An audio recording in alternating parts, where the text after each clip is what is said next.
What I'm about to say is fact. The secret organizations of the world power elite are no longer secret.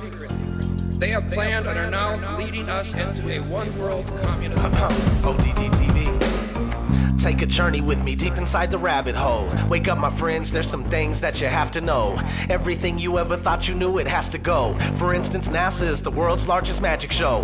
9/11 was a planned demolition and Sandy Hook was a scam. Come on, man, are you tripping? Constant programming being crammed in your vision. Just take a step back and examine this prison. Turn on the news and they're trying to blind you. All they ever do is tell you lies and divide you. There's nowhere you can even hide, they'll find you. Illuminati all-seeing eye right behind you. It's about time you find out we're being lied to. They're attempting to control the mind that's inside you, hide you from the power that designed you. Does anybody have a problem with this? Well, I do. I want the truth, the whole truth, and nothing but the truth. They say they got it.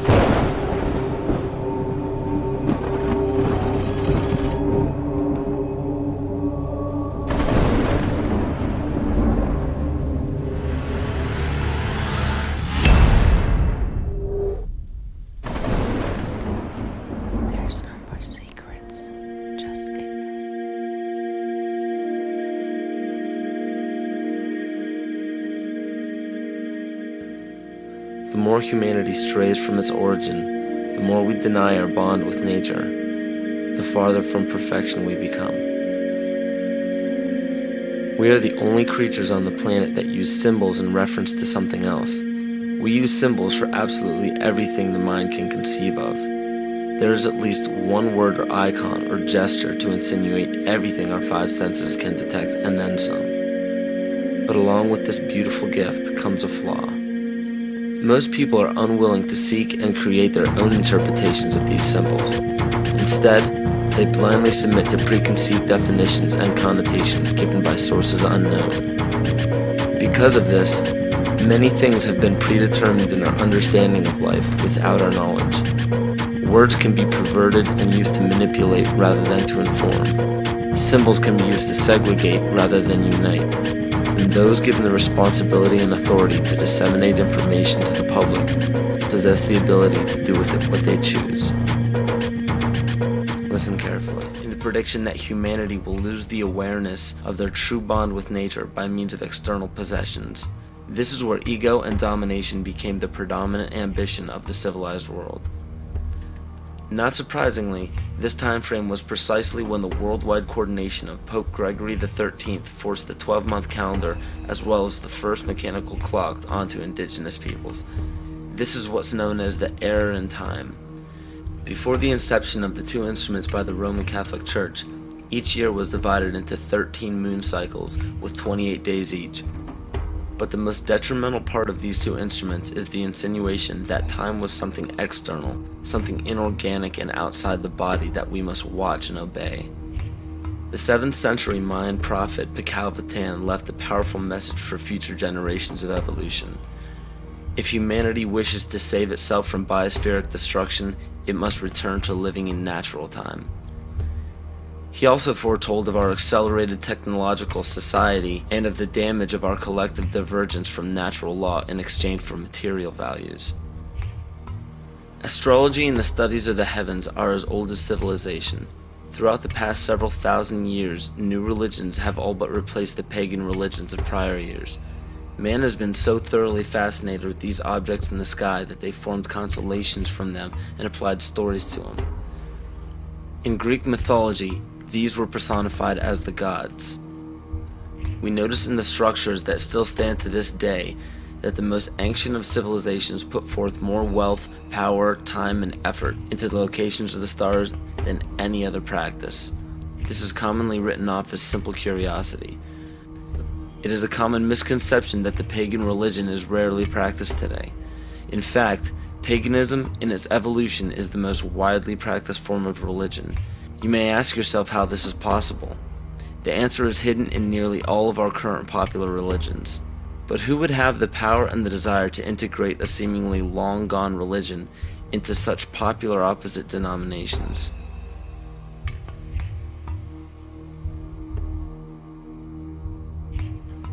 Dr. Adam Weishaupt was born on February 6, 1748, in Ingolstadt, in a city in Bayern, or Bavaria, Germany.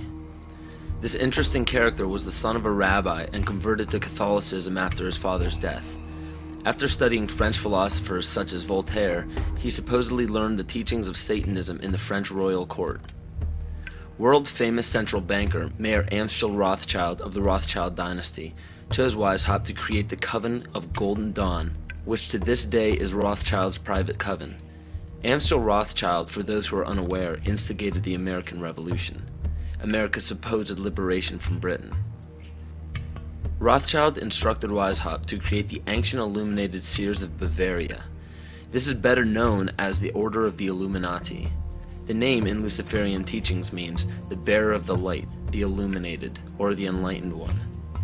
The Areopagite, or tribunal, was the inner circle of the Supreme Order, and were the only ones privy to secret meetings.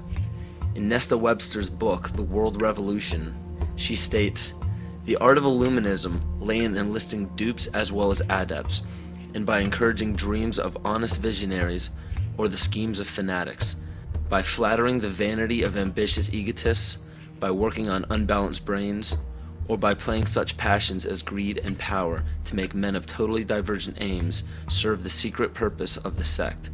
People with money were welcomed but kept oblivious to actual secrets. The purpose is to win power and riches, to undermine secular or religious government, and obtain the masters of the world." The goal of the order was and still is to one day deliver the human race from all religion. Progression through the political and religious hierarchy was obtained by blackmail in the form of bribing people in power with sex from local prostitutes. In the 16th and 17th century, high-ranking officials in political or religious organizations were liable to be sentenced to death for such acts. In 1780, Baron Franz Friedrich Knigge was recruited. He was the most instrumental person in the marriage of the Masons and the Illuminati. This allowed the Illuminati to expand rapidly with the use of Masonic lodges. On August 29, 1781, Congress of Wilhelmsbad declared the alliance official. Those in attendance were put under oath, never to reveal what took place in that meeting. Comte de Virieu, a Mason from Martinez de Lodge at Lyons, was questioned about the meeting upon his arrival home. He stated, "I can only tell you that all this is much more serious than you think. The conspiracy which is being woven is so well thought out that it will be, so to speak, impossible for the monarchy and the church to escape it." He later denounced the Illuminati. Sir John Dee. John Dee was a servant to Queen Elizabeth Tudor of the Tudor dynasty. John Dee was the head of the British Secret Service, the MI5. He was also known for the practice of black magic and his affiliation with the occult. If this is your first time hearing about the occult, or are unaware of its dominance in the world to this day, pay close attention. Pagan symbols, gods, rituals, and doctrines are the basis for most every religion practiced throughout the world. On January 22, 1783, Congress ratified a contract stating that all bills of credit emitted, monies borrowed, and debts contracted by or under the authority of Congress before the assembling of the United States in pursuance of the present Confederation shall be deemed and considered a charge against the United States for payment and satisfaction whereof the United States and the public faith are hereby solemnly pledged. The party that the U.S. owed these loans to? King George. I hope this paints a picture for you of how Great Britain funded both sides of the Revolution. To this day, Great Britain collects taxes from the United States via the IRS. The IRS isn't even an agency of the United States government. If you don't believe me, look up IRS publication 6209. The FCC, CIA, FBI, and NASA were never part of the United States government. The U.S. government only holds shares of the stock in various agencies. Social Security numbers are also issued by the UN through the IMF. The Civil War, which lasted from 1861 to 1865, was also instigated by Amschel Rothschild to divide the United States and force it into debt with a central bank. The goal was to put the country of the U.S. back into the hands of Britain through huge loans taken out for munitions. To do this, it was crucial to put a controversial issue in limbo such as slavery.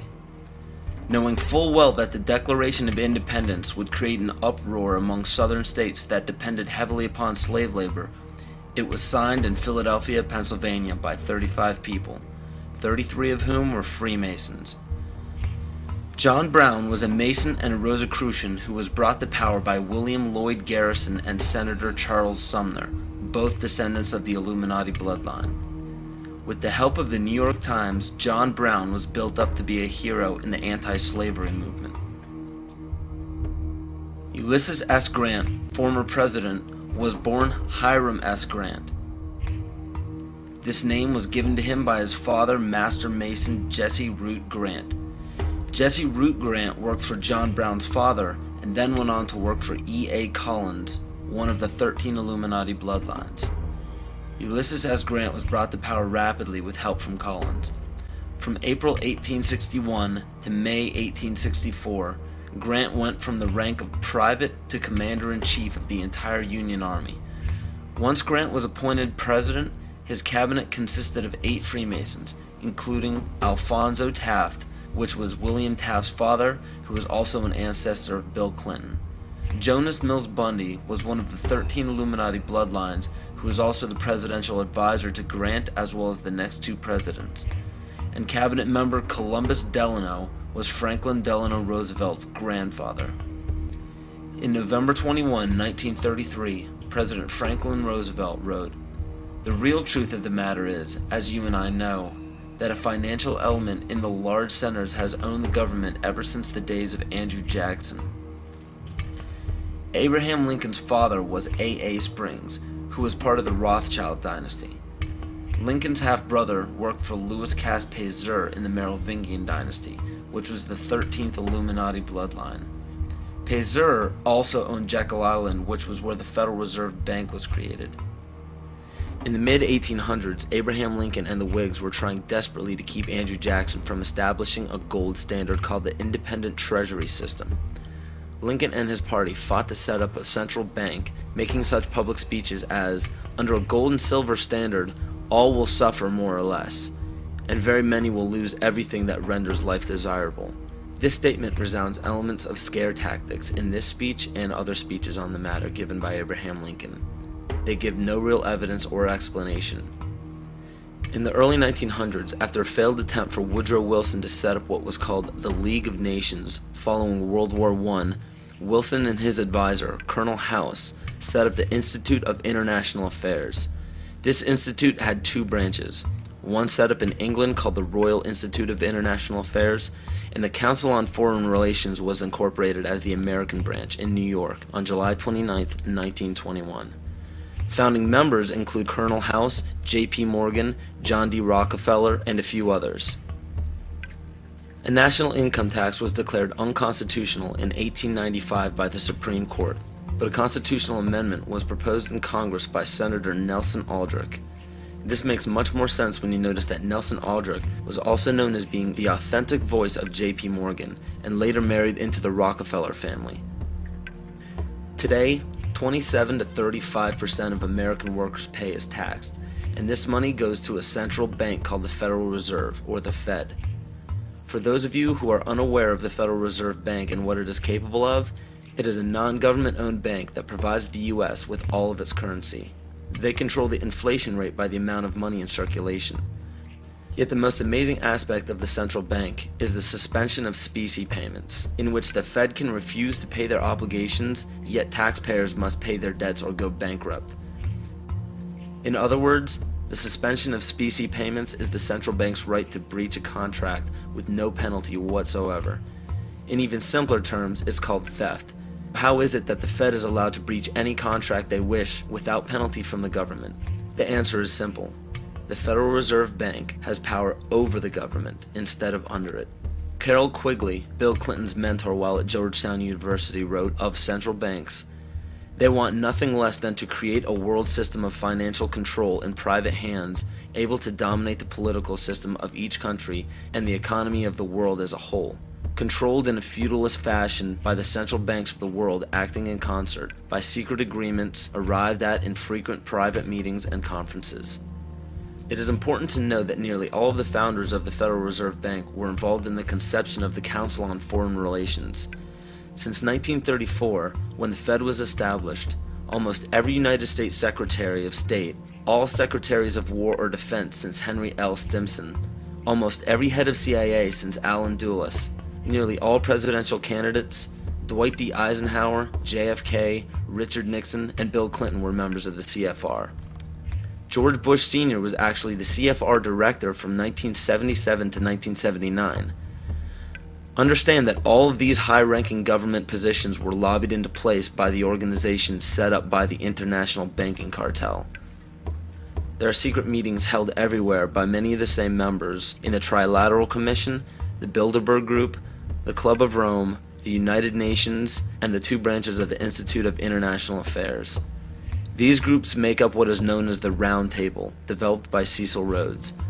Other offshoots or preliminary groups are the Bohemian Group and Yale University's Skull and Bones organization, which we all know George W. Bush, George Bush Sr., and John Kerry were all a part of. Most every meeting by these groups are attended by the most powerful government officials, corporate leaders, media moguls, and royal families in the world. These meetings are held in secret and not a word of them reaches the mainstream media. How is it that so many powerful people can attend meetings alongside the mainstream media and not a mention of it makes it to the public? This all may start making more sense when you start understanding that common citizens aren't meant to know what is happening at the top. Is there any dispute that to gain power in our day and age, it takes strategy and intelligence rather than brute force? Logic will tell you that in any sport or game, to claim victory, you must keep your moves strategic and secret. Why would it be any different in global politics? If I bring up chess master up here and ask him, what are the principles, Wojciech, and become a master of the game of chess, he'll say these four things. He'll say that you need a sense of patience. Now, if you don't have patience, don't even try to begin the game to learn it. He'll say you need a sense of timing. If you don't have a sense of timing, don't open the book.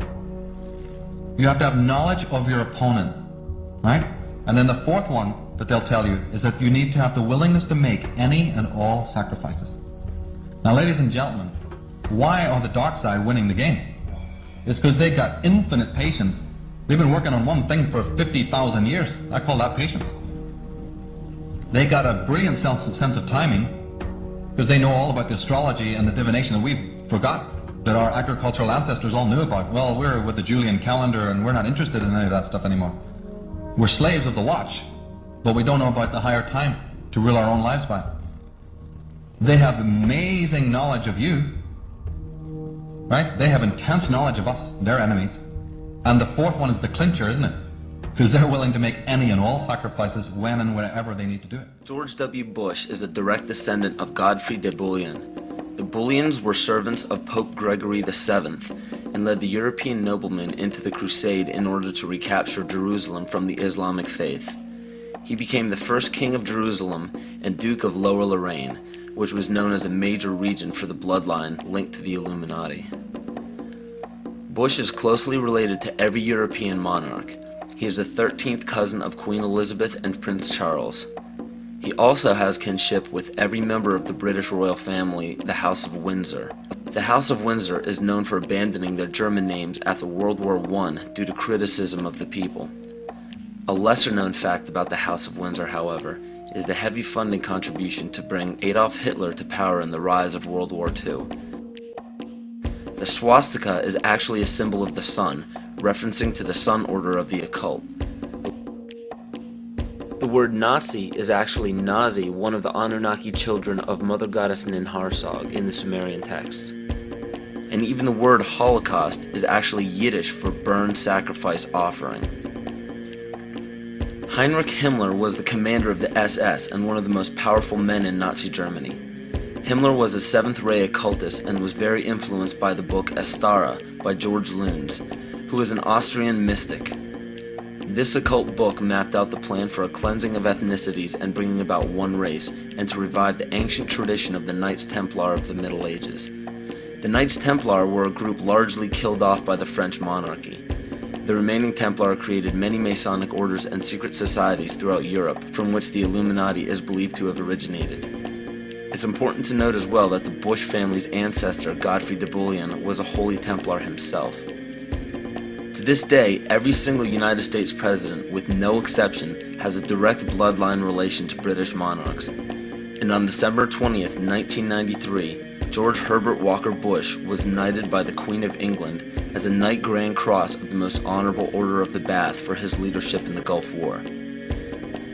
Does it strike you as odd that our president, our leader, kneeled before the Queen of England in a ceremony that symbolizes allegiance?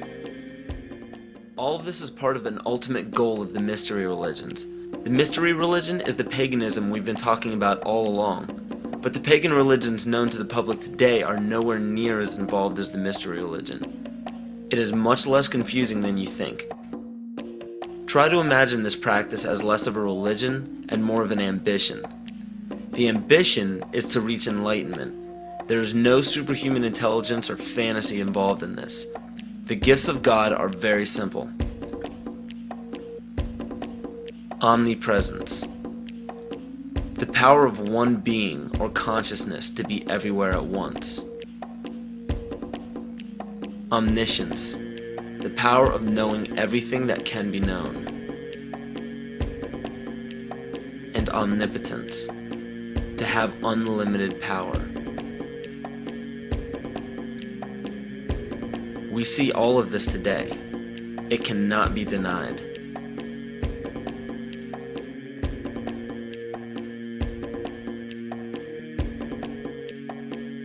If you still don't believe that the mystery religion is present today, just look around you.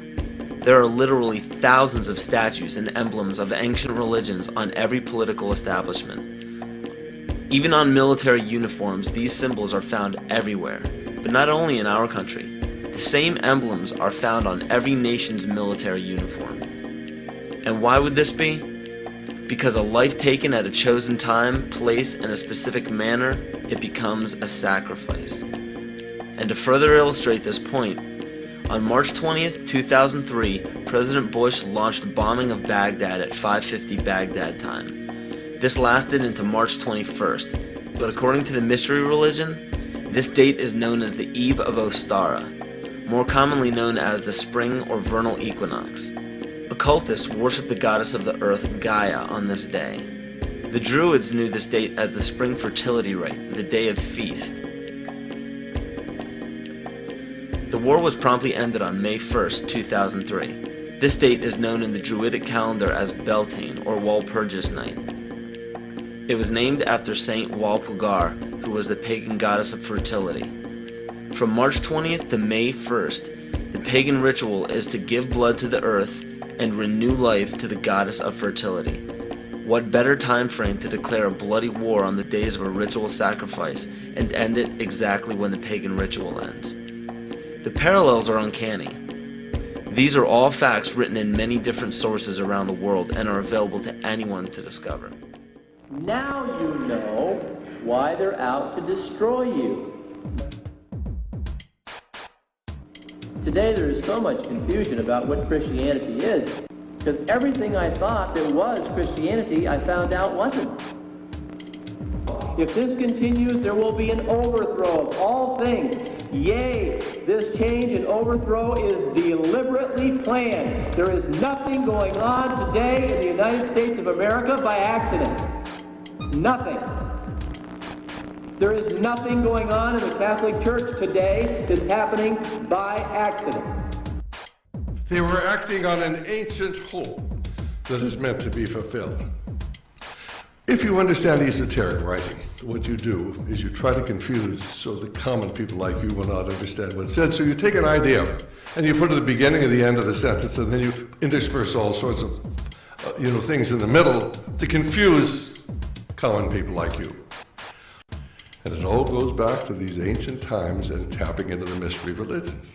The occult is in total working control of America today, and that is why we're at war in the Middle East. What is it all about? It is part of the continuing world revolution. It is part of the move to bring about World War III and ultimately then the one world order and the new world religion. This information is backed up by scholars, teachers, philosophers, doctors, and professionals in every respective field, all around the world. The reasons why the majority of people don't know about this is because over 80% of the population gets their world news strictly from the mainstream media. And if you trace every major media station's chain of command to the top, you will find the same people who own the corporations that lobby every high-ranking political official into place. And for those of you who are unaware of this one world government and one world religion, I challenge you to do an internet search on the New World Order. You will be overwhelmed by the amount of people trying to get the word out to the masses. This exemplifies the findings that 87% of the population formulates their belief structure according to other people's ideas. Only 13% formulate their beliefs on logic and evaluation. Groupthink. It is a term to describe a group unwilling to look beyond the overall consensus of the herd. Many times it is out of a lack of drive or ambition to ask original questions to arrive at genuine answers. But more importantly and dangerously, it is also an occurrence that spawns from the fear of looking foolish in front of peers. Both religion and politics are forms of groupthink. Words such as patriotism and faith are both fancy words that ultimately mean blind submission.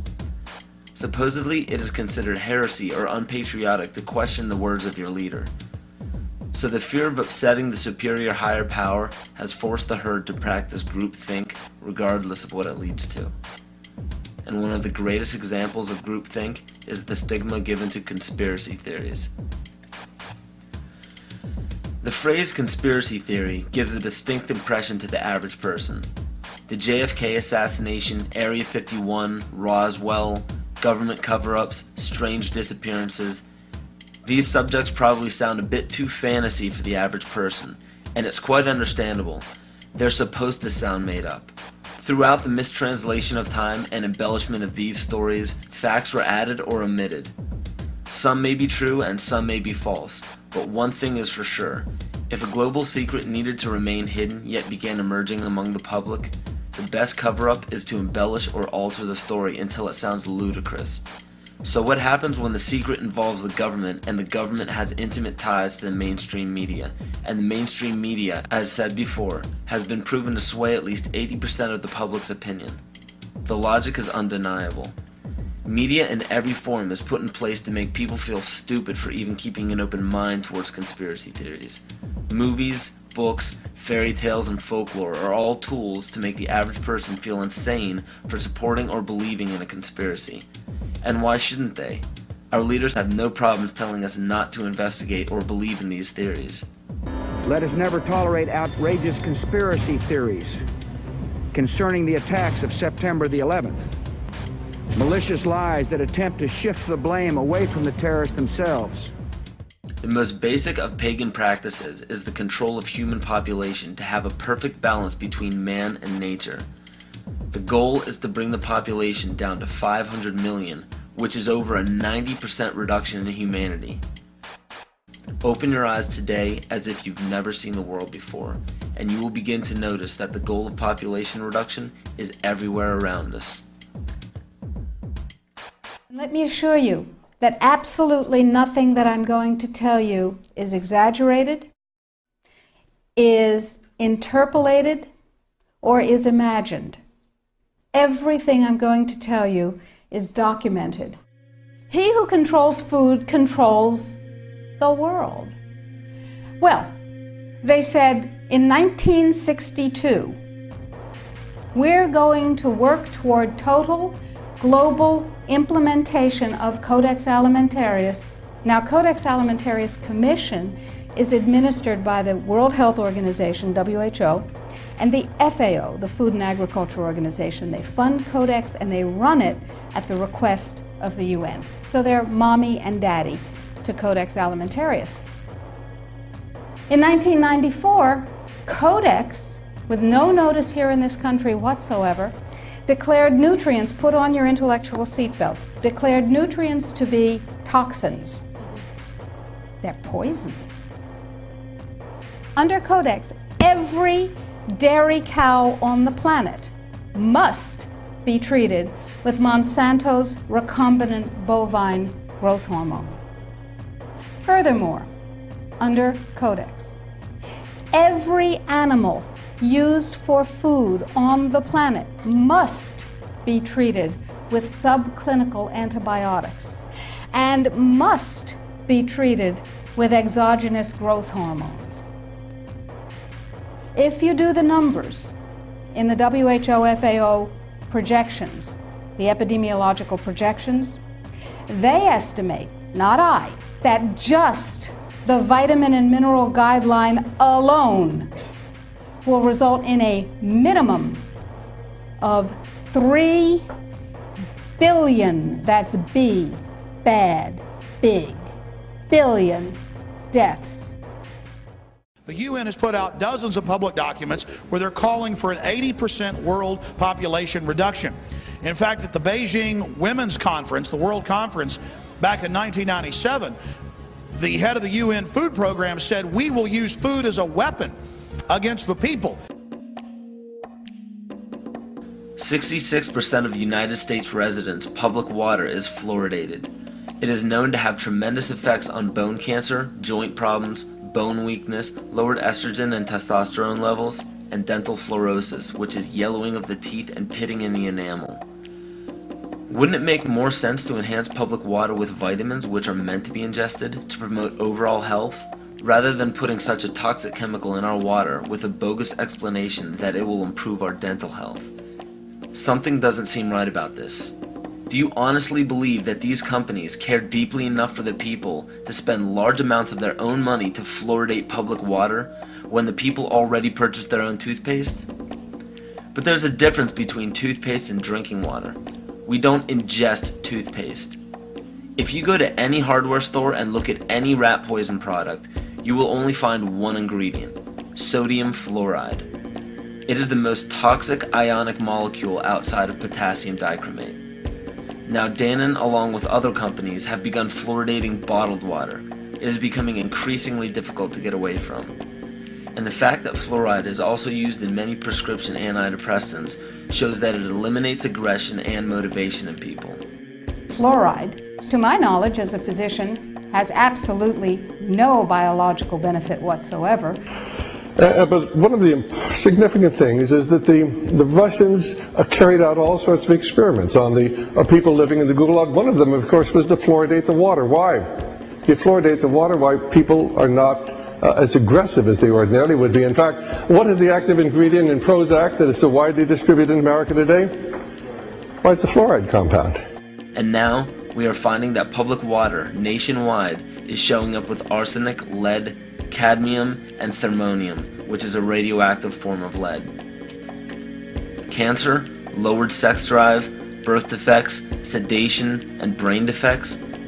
Does this not sound like a wonder drug for anyone aiming to control a population? People have an unconscious trust in their doctor or their dentist, and if you can persuade doctors and dentists that fluoride is safe and good, then you're able to reach the rest of the nation. People believe their doctors and dentists, and that was a way of promoting fluoride for Bernays. Fluoride was killing their cattle, destroying their crops. Fluoride given to rats had produced bone cancer and liver cancer, and that those results had been doctored to make it look as though fluoride hadn't caused as much cancer. The pattern that we saw, it typically is what we see with other neurotoxic agents that are well known to cause a hypoactivity or a memory problem or an IQ problem. When I first presented the results of these studies, one of the individuals sitting and listening to the results, he says, "Do you have any idea what you're saying?" And he says, "You're telling us that we're reducing the IQ of children." And basically I said, yes.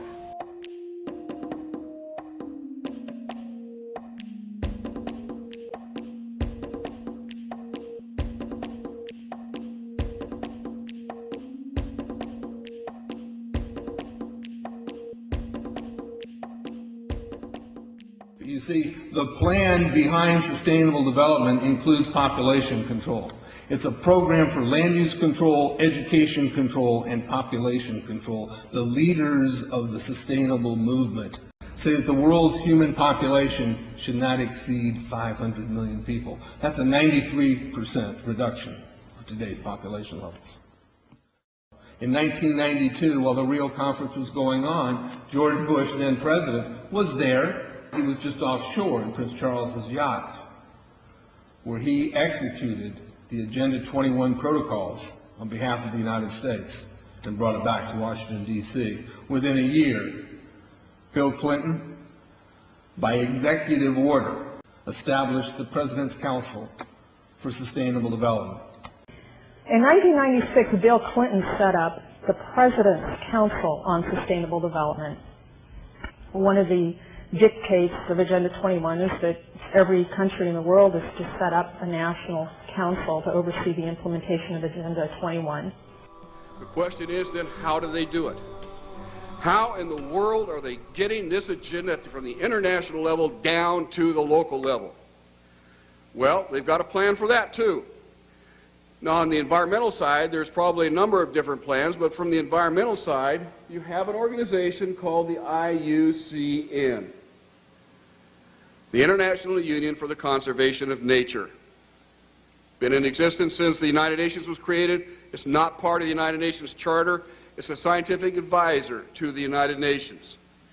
But through the IUCN, such programs as ecosystem management, American Heritage Rivers, the Clean Water Initiative, the Endangered Species Act, and all the rules and regulations of the EPA, U.S. Fish and Wildlife Service, the U.S. Forest Service, the U.S. Park Service, and so forth.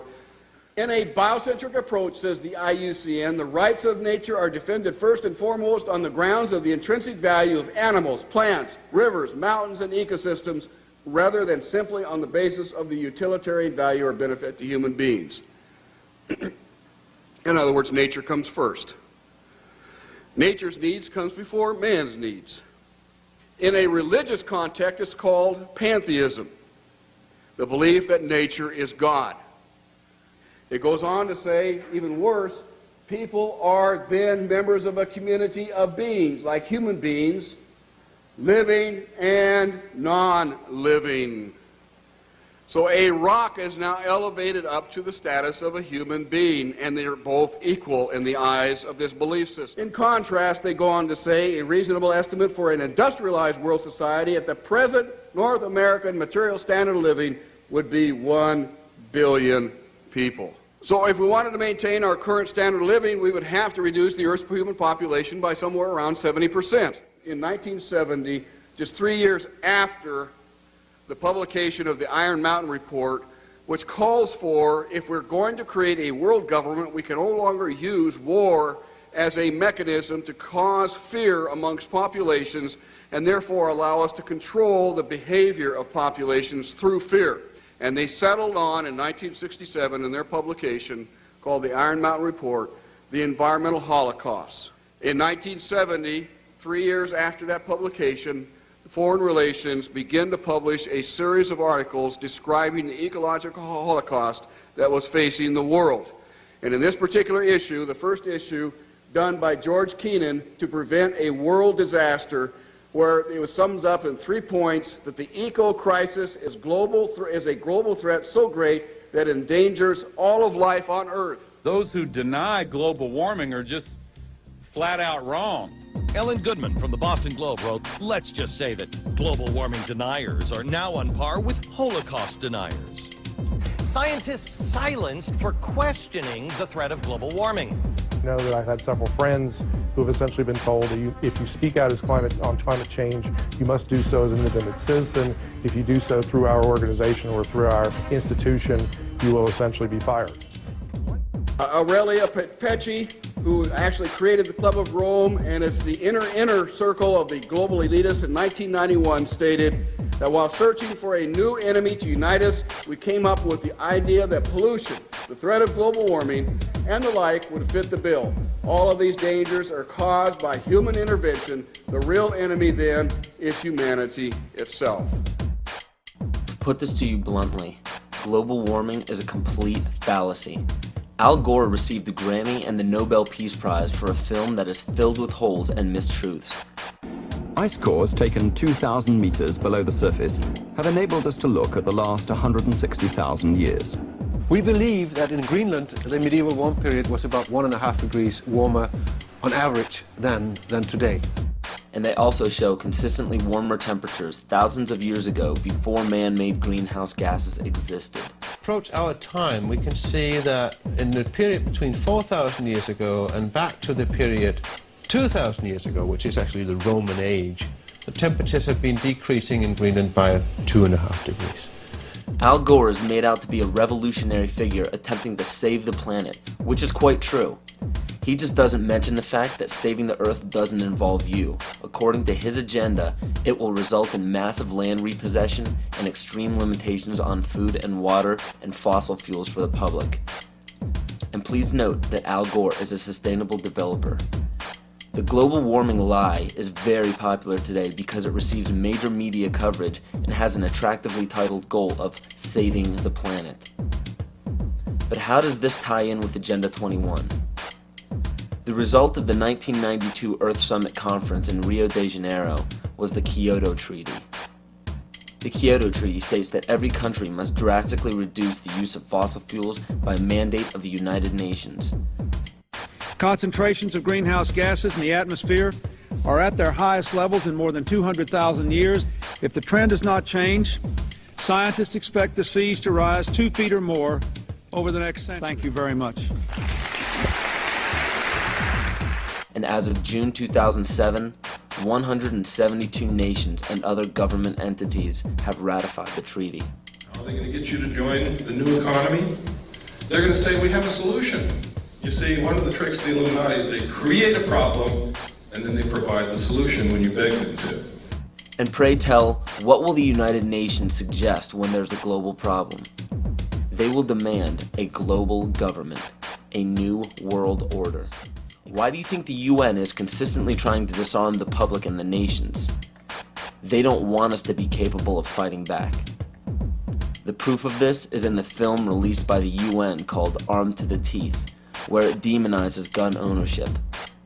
It is also shown in the freedom from war policy put in place by JFK in 1961.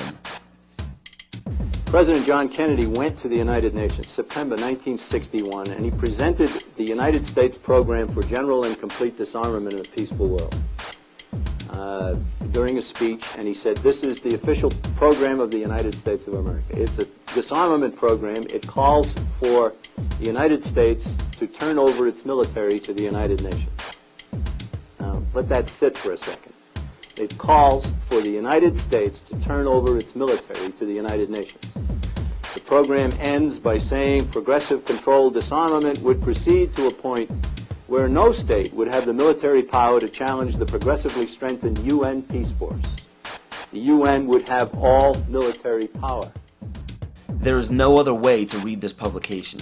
It clearly states that all nations will hand over their military forces to a global United Nations military. Now with electronic banking, wire transfers, and credit cards, people have less physical custody of their money. As of right now, the amount of money in circulation is not able to cover the national debt. This was carefully planned since the inception of the Federal Reserve Bank. William Cooper, a loving father and husband, friend of many, simply a teacher trying to better humanity and protect fellow citizens across the globe.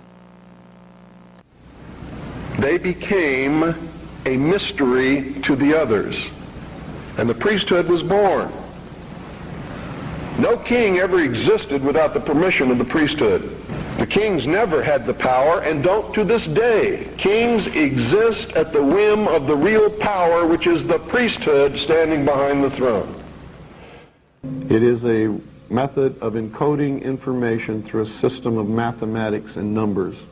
It is some of the most ancient knowledge that man has ever possessed and has been kept secret and given only to those who have proven themselves worthy through the process of initiation.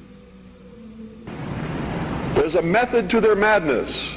There's really not much method to yours, because you're operating from a place of ignorance, and until you change that, you're going to be bumbling around, bumping into each other, saying and doing the wrong things, not understanding the nature of your enemy. And if you don't understand the nature of your enemy and the weapons they use, you cannot fight that enemy. You can't fight the battle. You shouldn't even be on the battlefield.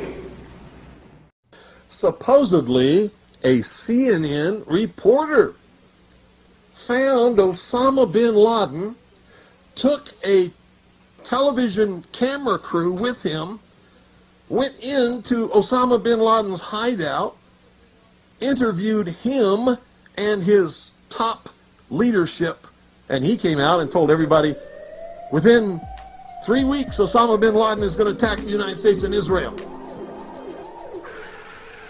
Now, don't you think that's kind of strange, folks? You see, because the largest intelligence apparatus in the world, with the biggest budget in the history of the world, has been looking for Osama bin Laden for years and years and years, and can't find him. Some doofus jerk-off reporter with a camera crew waltzes right into his hideout and interviews him. And I'm telling you, be prepared for a major attack. But it won't be Osama bin Laden. It will be those behind the New World Order. I wonder what Osama bin Laden's targets are supposed to be. And if they don't, if this doesn't materialize in the next 2 or 3 weeks, it will eventually materialize because they haven't succeeded in getting the guns out of the hands of the American people, nor have they succeeded in taking our freedoms away. And so I can tell you with a certainty, they must do something terrible in order to stop this backlash and regain the sympathy of the mass herds of sheeple out there. What is our common bond truly? Freedom! Freedom! Without freedom, you can't be a Christian no matter what denomination you belong to. You can't be a Buddhist. You can't own a donut shop. You can't drive from here to Oregon. You can't be an American because that's what it's all about, and it's the only thing that it's all about, nothing else. Nothing else. You don't really understand sometimes what a terrible burden it is to know some of the things that I know and try to wake people up and impart this knowledge to them and find out that they just have walls built in front of them. They want to be slaves. That's why my broadcast scares the hell out of socialists. You see, what happens when you broadcast the truth is you piss everybody off.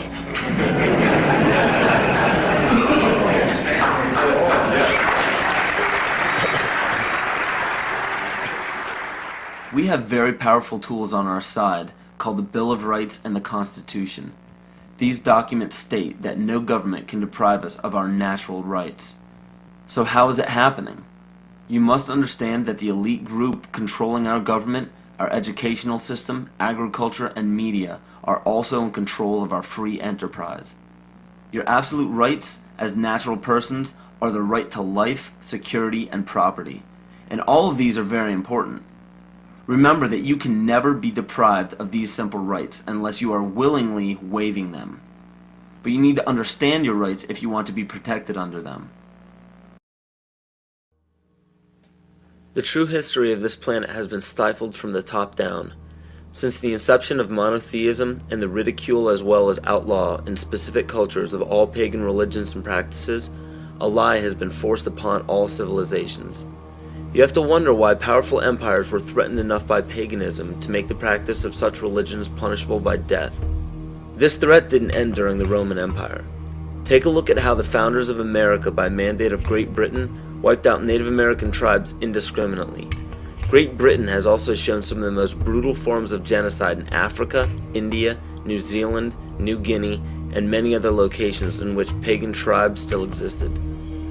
East Timor suffered from one of the most brutal genocides in all of history and was fueled by the United Nations and the United States funding during the Carter administration. Ford and Kissinger visited Jakarta, I think it was December 5th. We know that they had requested that Indonesia delay the invasion until after they left because it would be too embarrassing. And within hours, I think, after they left, the invasion took place on December 7th. What happened on December 7th in 1975 is just one of the great evil deeds of history. Early in the morning, bombs began dropping on Dili. The number of troops that invaded Dili that day almost outnumbered the entire population of the town. And for 2 or 3 weeks, they just killed people.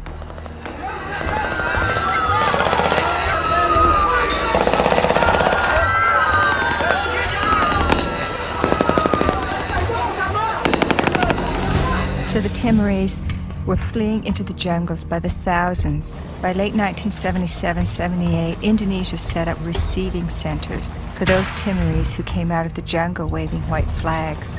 Those the Indonesians thought were more educated or who were suspected of belonging to Frelimo or other opposition parties were immediately killed. They took women aside and flew them off to Dili in helicopters for use by the Indonesian soldiers. They killed children and babies. But in those days, their main strategy and their main weapon was starvation. By 1978, it was approaching really genocidal levels. The church and other sources estimated about 200,000 people killed. The U.S. backed it all the way. The U.S. provided 90% of the arms. Right after the invasion, arms shipments were stepped up. When the Indonesians actually began to run out of arms in 1978, the Carter administration moved in and increased arms sales, and other Western countries did the same. Canada, England, Holland, and everybody who could make a buck was in there trying to make sure they could kill more Timorese.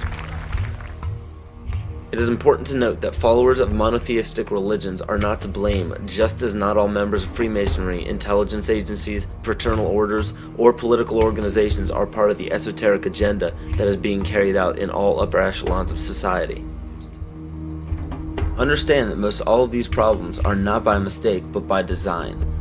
Most people do not understand how colors, shapes, catchwords and phrases, and biological timings are all used as talismans to affect humanity on an emotional and spiritual level.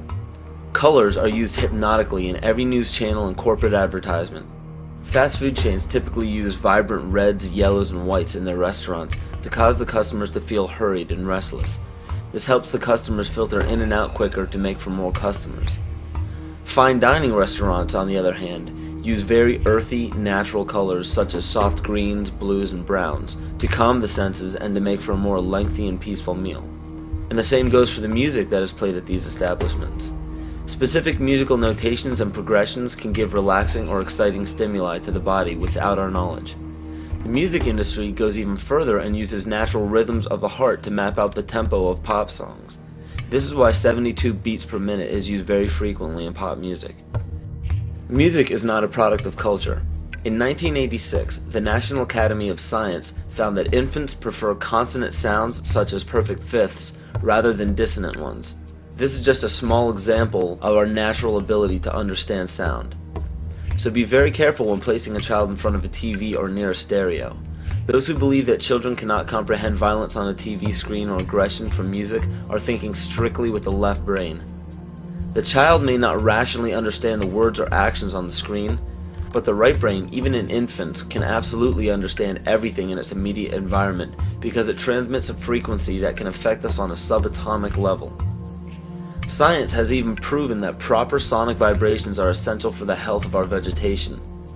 Studies done on many ecosystems have shown that when a specific species becomes extinct or moves from an area, another species will replace its song patterns to fit the overall harmony of the vibrations required for plant life to thrive. All these are known as talismans and are used very carefully by corporations and the media. Catchphrases are also used to spark certain emotions in the psyche. When the average person hears the words terror, bombing, gunshots, murder, war, assassination, and so on, the body and the mind respond with heightened alertness and caution. The tragic event involving the Branch Davidians at Waco and the Oklahoma City bombings claimed the lives of men, women, and children as they ended in flames on April 19th. This date is a pagan holiday where human sacrifice is made by fire.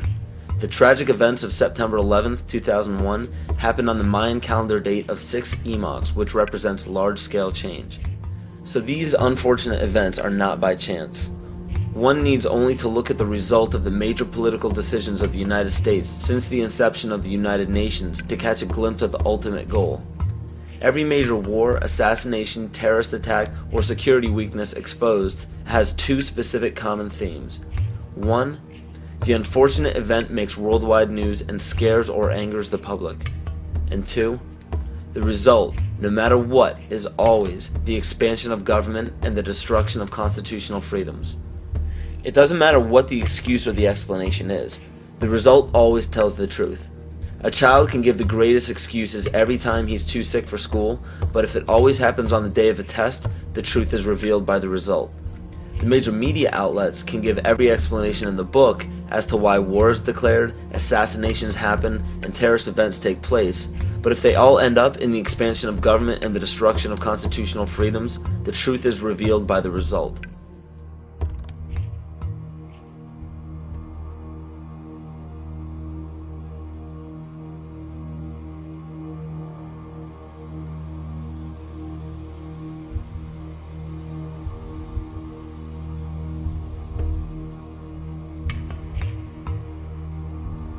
Was a statement reportedly made by Attorney General Janet Reno during an interview on 60 Minutes.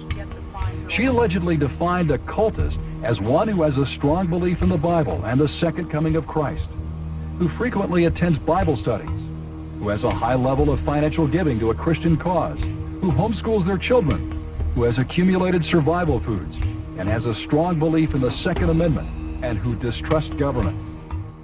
Still another problem, according to these groups, is the executive branch making a grab for much more police power, some of it highly questionable in the aftermath of the Oklahoma City bombing. It shouldn't be the case that Americans have to worry that their phone could be tapped. It shouldn't be the case that Americans have to worry that their credit records could be made accessible by the FBI without them being involved in any criminal activity. The first draft of the House anti-terrorism bill was so loose it could let authorities define as an act of terrorism, prosecutable by the federal government, everything from threatening your spouse with a gun to blocking an abortion clinic. While the anti-terrorism bills ask for sweeping new powers, the ACLU and others also worry about numerous executive orders that the public knows little about. These orders could give the president, federal agencies, and the military near dictatorial powers. In November 1997, former U.S. Attorney General Ramsey Clark headed a delegation of the International Action Center on his 7th trip to Iraq to investigate the continued effects of the United Nations sanctions on the population. We were shocked by what we saw, an almost total absence of medicines, medical supplies, and spare parts for the equipment. Despite the heroic efforts of medical personnel, babies, children, and the chronically ill continued to die in vast numbers. The United States government claims that Saddam Hussein is to blame for the crisis. What is the real cause of the suffering? The sanctions. They are an extension of the 1991 United States war against Iraq.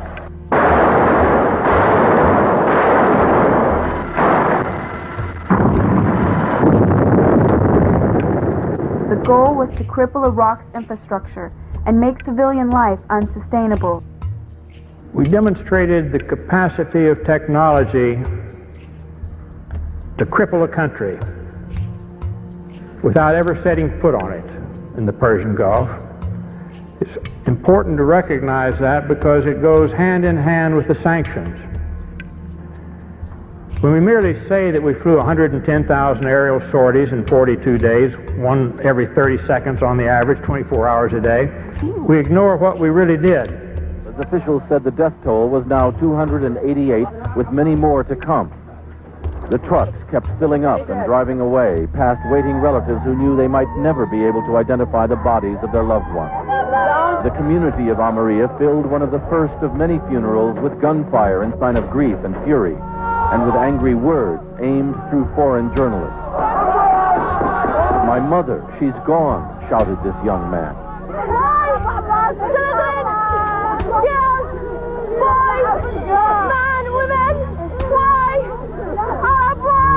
This woman asked, "Could not all your modern technology tell you that there were children and women here?" Bill Blakemore, ABC News, in the Almeria district of Baghdad. We destroyed every silo for grain or anything else storing food in the whole country. We destroyed all the storage and processing of food plants throughout the country. even dates, the world's biggest exporter of dates. Famous processing and packaging plants in Baghdad, deliberately destroyed. We didn't want them to be able to feed themselves for a long, long time. We destroyed that, cut off all the milk. The malnutrition of the mothers immediately jeopardized all of the infants. Iraq's water purification plants were heavily bombed in the war, and many that were repaired have broken down. The United Nations bans the import of spare parts and chlorine into Iraq to purify water. The daily life we perceive with our five senses is not reality. Quantum physics has shown that space and time are illusions of perception. Therefore, our bodies cannot truly be a reality if they occupy this space. The blank matter within the most basic building blocks of perceivable existence is malleable and molded by intent. This means that consciousness shapes our reality. This seems difficult to accept for most, and it is quite understandable. In modern times, we are taught from an early age how to think rationally and tangibly. This is a very left-brain method of education, and it has more harmful effects than is given credit for. The left brain deals with logic, details, facts, patterns, practicality, science, and math, as the right brain deals with feeling, intuition, symbols, images, risk-taking, philosophy, and religion. With a deliberate push for government-controlled educational curriculums, generation after generation of the youth are being taught to focus only on the facts, figures, and numbers. Repetition is used to train children subconsciously to accept what they're learning. Children aren't rewarded for questioning the validity of the information they receive. They are ridiculed. However, the children who blindly accept the information as true and merely regurgitate the information on command when it is time to take a test, those children go on to become the decision makers in our government, law, medicine, business, and every other occupation with power and prestige. If emotions are part of a realm that we cannot experience with our five senses, then how is it that we are all aware of our emotions? What most people believe to be emotions are not truly the emotion itself. What we are experiencing is the physical manifestation of these emotions. Anger causes disturbance in the psyche, which manifests itself in the ego. These manifestations cause the heart rate to increase, body temperature to rise, and spawn many other physical traits that signify anger. Just as music from the radio is a physical manifestation of an intangible signal, our experience of emotion is the physical manifestation of an intangible signal as well. It has been shown that our emotions have a vibratory frequency to them. Furthermore, there are only two emotions that humankind experiences: fear and love. All other emotions branch either directly or indirectly from these two emotions. Fear has a long and slow frequency vibration to it, while love has a very rapid and high frequency. To show that vibration is the very foundation of existence, Hans Jenne developed what is known as cymatics in the 1940s to show that when vibrations of sound are passed through a form of media, there is a set pattern that will follow. When the frequency increases, the media develops into a more complex pattern. There are 64 possible codes of amino acids in our DNA structure made from 4 elements: carbon, oxygen, hydrogen, and nitrogen. By any means of logic, we should have all 64 codes activated within our DNA structure. Yet we presently only have 20 active codes. And of these 64 possibilities, it appears that only 20 of these codes are turned on right now for us, the 20 amino acids. There is a switch that turns off and turns on where those coding sites lie, and that the switch for that turning off and turning on is what we call emotion. And this is the first time that we've ever seen the patterns of emotion directly physically linked to human genetic material. Well, fear is a long, slow wave of emotion. So this wave of fear is a long, slow wave and touches relatively few sites on this DNA. So an individual living in fear is limited to the number of antennae that they have available to them we're as an individual living in the pattern of love. This is love in DNA. You can see it's a higher frequency, shorter wavelength. We have many more potential sites for coding along that genetic pattern. This information, this is amazing. This is the first time we've ever had a hard digital link between emotion and genetics. This is important to understand because another researcher named Vladimir Popanov measured tiny particles of light called photons inside a vacuum tube. The photons were scattered as expected. A sample of DNA was then entered into the vacuum tube and they measured the photons again. They found that the particles of light aligned themselves along the axis of the DNA. Then, as they removed the DNA sample, the photons remained aligned to the same form of the DNA even though no DNA was present. This is what is known as the phantom DNA experiment. Science has now bridged a very important gap between physical and ethereal, or spiritual. Our emotions directly affect the structure of our DNA, which directly shapes the physical world we experience every day. It's difficult to understand what exactly will happen to our physical bodies, but ancient scriptures, pagan and monotheistic religions, mystery schools, and secret fraternal orders have all given indications as to what this experience will be like. The only way to prepare for what is to come is what we have sought after for our entire lives: truth. It is very important to understand that when you fear loss, fear death, fear war, fear terrorism, or fear change, you are giving others the ability to control you based on those fears. When you fight against poverty or against racism, when you fight for relationships or for freedom, you are outwardly attempting to repress that which has been placed before you to conquer inwardly. These situations are mirrors of our fears.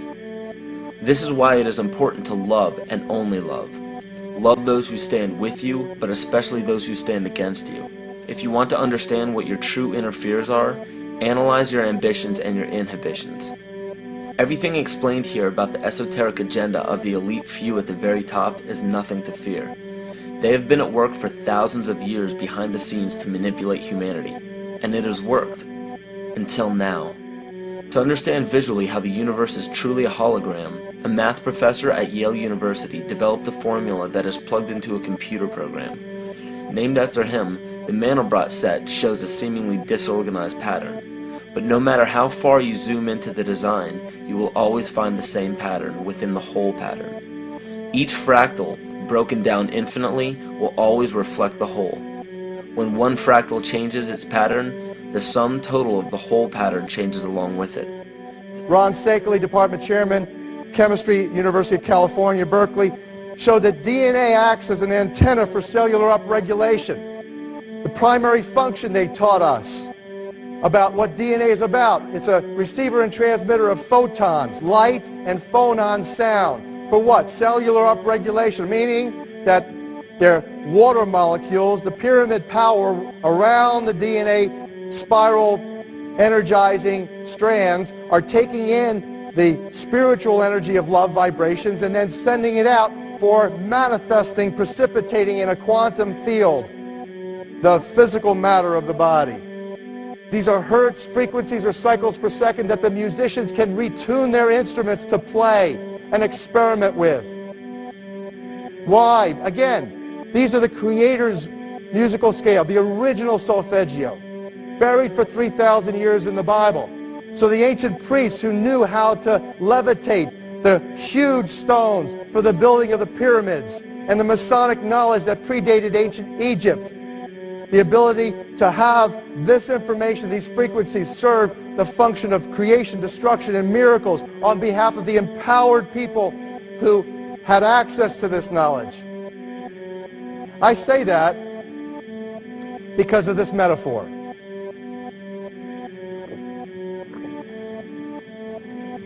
This is the difference between the power of our Creator and anything else, particularly evil.